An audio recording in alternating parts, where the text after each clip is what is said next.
Good morning everyone.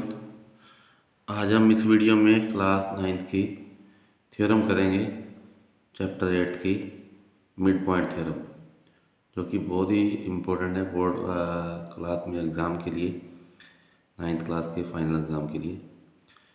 तो ये mid point theorem है और मिड पॉइंट थ्योरम की आपको स्टेटमेंट विद स्टेटमेंट भी ये आ सकती है, state and prove mid point theorem.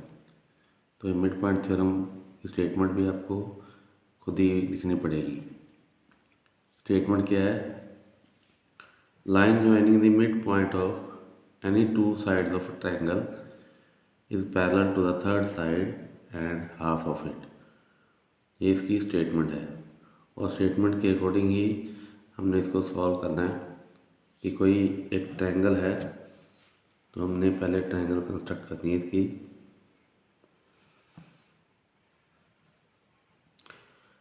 ये हमने एक ट्रायंगल बना ली।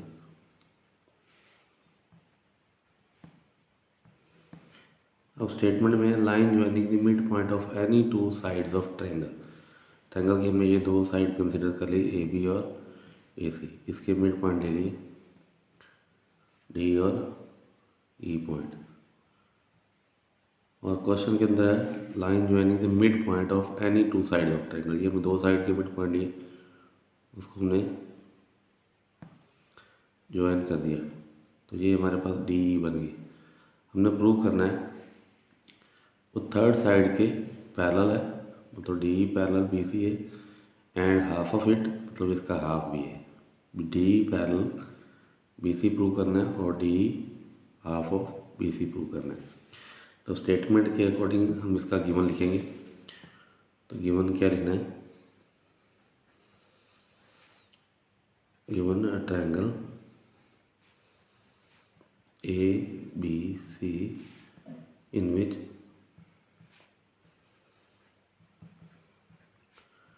D and E are the midpoints of side AB and AC respectively.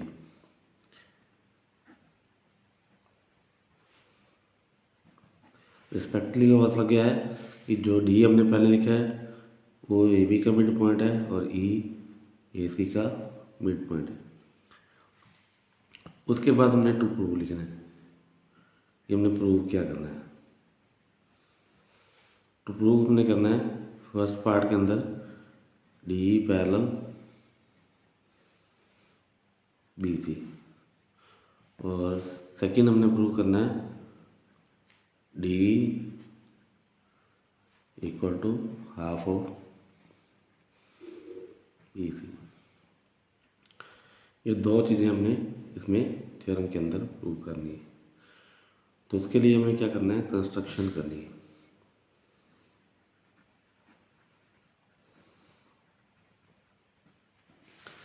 क्या कंस्ट्रक्शन करनी है?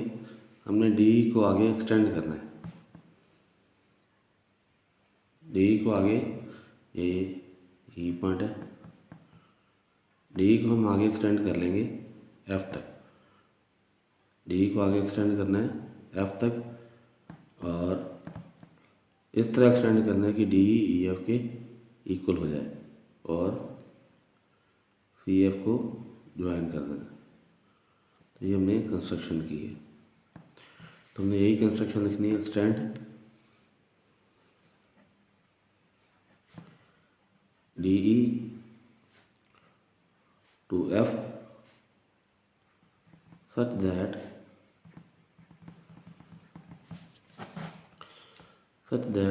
D equal to FE।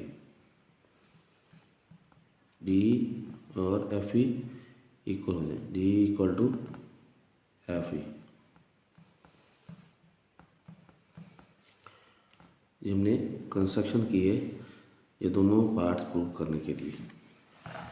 अब हमने क्या करना है? ये दोनों ट्रायंगल्स कंग्रेंट करनी है प्रूफ के अंदर, ए ई डी और सी ई एफ। प्रूफ लिखेंगे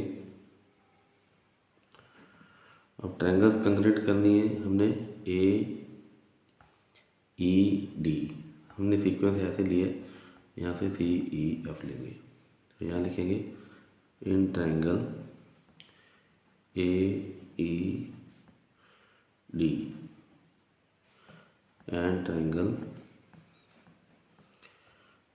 कौन सी ट्रायंगल बनेगी, सी ई एफ। यहाँ पे ए ई डी है और सी ई एफ। अब इन दोनों ट्रायंगल को हमने क्या करना है, कंग्रेंट करना है। तो कंग्रेंसी की कंडीशन जो 3 होती हैं वो तीनों कंडीशन हमें यहाँ मिलनी चाहिए। तो हम कंडीशन देखेंगे। सबसे पहले ए ई इक्वल टू सी ई है, तो यहाँ पे भी देखेंगे सीक्वेंस में सही आ रहा है, ए ई इक्वल टू सी ई। इसका रीज़न भी लिखना है, because is mid point of is, यहाँ पे रीज़न लिखे इज मिड पॉइंट ऑफ ए सी।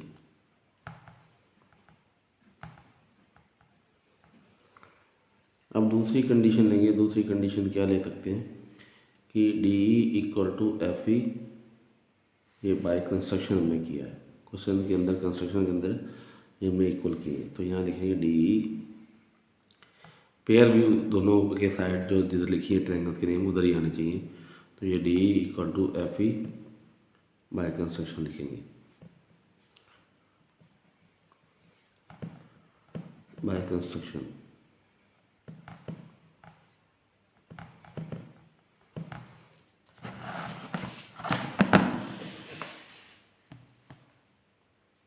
उसके बाद तीसरी कंडीशन जो है वो हमने यहाँ पे एंगल ले लेने, angle 1 equal to angle 2 vertically opposite, 1 और 2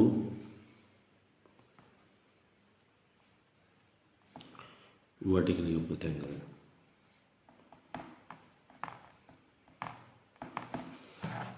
अब ये दोनों ट्रायंगल्स हमने कंग्रेंट कर ली, 3 कंडीशन होगी।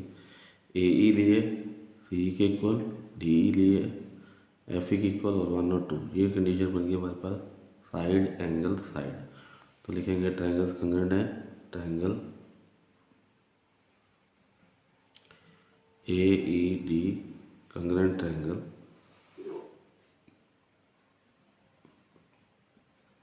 सी E F by S S condition. अब ये ट्रायंगल हमने कंग्रेंट कर ली। तो यहाँ से हम क्या करेंगे, ए डी और सी एफ इक्वल कर लेंगे, A D equal to C F by C P C T, A D equal to C F by C P C T. ये हमने ये side A D C F के equal कर लिया और यहाँ पे नंबर डालेंगे एंगल 3 और यहाँ पे डालेंगे एंगल 4 और ये भी हम सी पी सी टी से इक्वल कर लेंगे। एंगल 3 यहाँ पे है और एंगल 4 यहाँ पे, angle 3 equal to angle 4 by C P C T.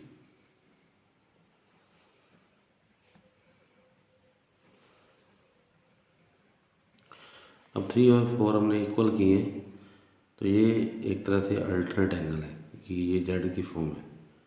तो अल्टरनेट एंगल की फॉर्म है, तो अल्टरनेट एंगल अगर ये इक्वल हैं तो लाइंस पैरेलल हैं, ए डी सी एफ के पैरेलल है। तो यहाँ पे लिखेंगे कि these are alternative angle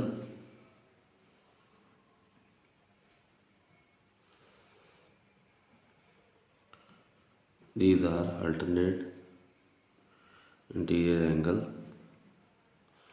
so हमारे पास ये लाइंस पैरेलल हैं, A D parallel to C F है।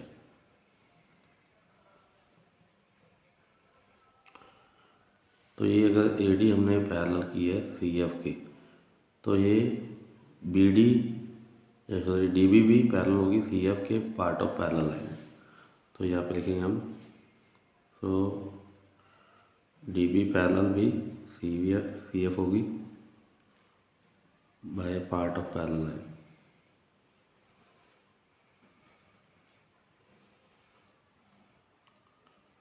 अब हमने यहाँ पे नंबर डालना है, जहाँ पे AD इक्वल टू CF किया बाई CPCT एंगल नंबर 1, और यहाँ पे हम नंबर 2 डाल देंगे।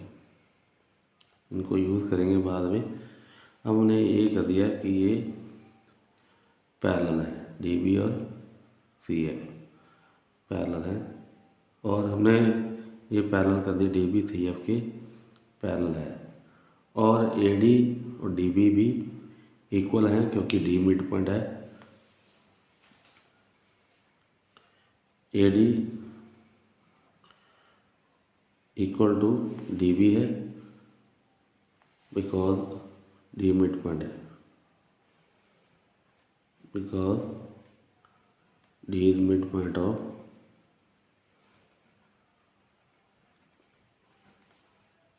AB। तो यहाँ पे भी नंबर डालेंगे, इनको यूज़ करना है हमने। अब हमने क्या करना है कि AD CF के इक्वल है, AD DB के इक्वल है, इन दोनों इक्वेशन को यूज़ करना है 1 और 3 को। तो ये क्या यहाँ लिखेंगे from 1 and 3, AD equal to CF और AD इक्वल टू DB है, तो CF और DB भी इक्वल हो जाएंगे, CF और DB इक्वल हो जाएंगे, CF इक्वल टू या DB इक्वल टू CF लिखेंगे। दोनों को कंपेयर करके हमने DB CF के इक्वल कर लिया। ये नंबर 4 लिखेंगे। अब 2 और 4 को कंपेयर करेंगे, 2 और 4 को कंपेयर करेंगे, तो ये हमारे पास DB पैरेलल CF है और DB इक्वल टू CF है from 2 and 4। DB equal to CF है और DB पैरेलल CF हमने प्रूव कर लिए। तो ये पैरेललोग्राम बन जाएगी because 1 pair of opposite sides of quadrilateral are equal and parallel. तो यहाँ पे लिखेंगे DB CF is a parallelogram because 1 pair of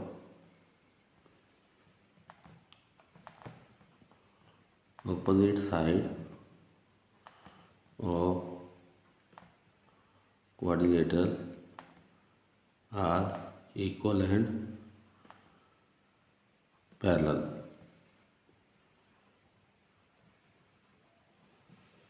इसलिए ये पैरेललोग्राम बन गई, DBCF पैरेललोग्राम बन गई। तो ये DE जो है हमने पैरेललोग्राम बना ली, तो DE इसी का पार्ट है, तो DE लिखेंगे, DE parallel to BC part of parallel line है।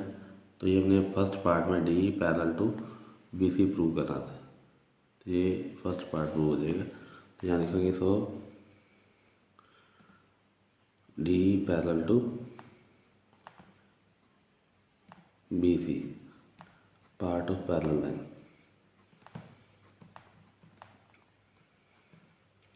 Part of parallel lines. अब हमने DE parallel to BC prove कर लिया। अब सेकंड पार्ट हमने प्रूव करना है, जो DE half of BC prove करना है। उसको कैसे करेंगे, ये हम लिखेंगे कि DF जो है BC के इक्वल है। यहाँ पे हम सेकंड पार्ट करेंगे, लिखेंगे DF इक्वल टू BC है। उसका रीज़न क्या आएगा, ऑपोजिट साइड ऑफ पैरेललोग्राम। तो ये पैरेललोग्राम हमने प्रूव कर ली थी, तो DF BC के इक्वल होगी, ऑपोजिट साइड ऑफ पैरेललोग्राम। और DF जो है DE और FE का प्लस है, DF को हम DE प्लस EF लिखेंगे इक्वल टू BC। और DE और EF दोनों हमने इक्वल किए हैं कंस्ट्रक्शन के अंदर। तो यहाँ पे हम DE और FE को भी DE लिख सकते हैं क्योंकि ये दोनों इक्वल है कंस्ट्रक्शन के अंदर। DE इक्वल टू FE किया हमने एक्सटेंड, ये दोनों को DE लिखेंगे इक्वल टू BC, तो ये डबल ऑफ DE बन जाएगा। इक्वल टू बी सी बन जाएगा, और 2 उधर ले जाएंगे तो D equal to half of B C बन जाएगा। तो ये हमारा सेकंड पार्ट था, D equal to half of B C. तो इस तरह ये हमारा D equal to half of B C prove हो गया, और फर्स्ट पार्ट के अंदर हमने D parallel to B C prove कर दिया। तो ये हमारी पूरी की पूरी theorem as it is prove होगी जैसे हमने प्रूव में पूछा था। तो ये क्वेश्चन बहुत ही इम्पोर्टेंट है, क्वेश्चन को अच्छी तरह ध्यान से समझना है और वीडियोस को देखना है अच्छी तरह से, और लाइक और सब्सक्राइब जरूर करना है। Okay, thank you very much.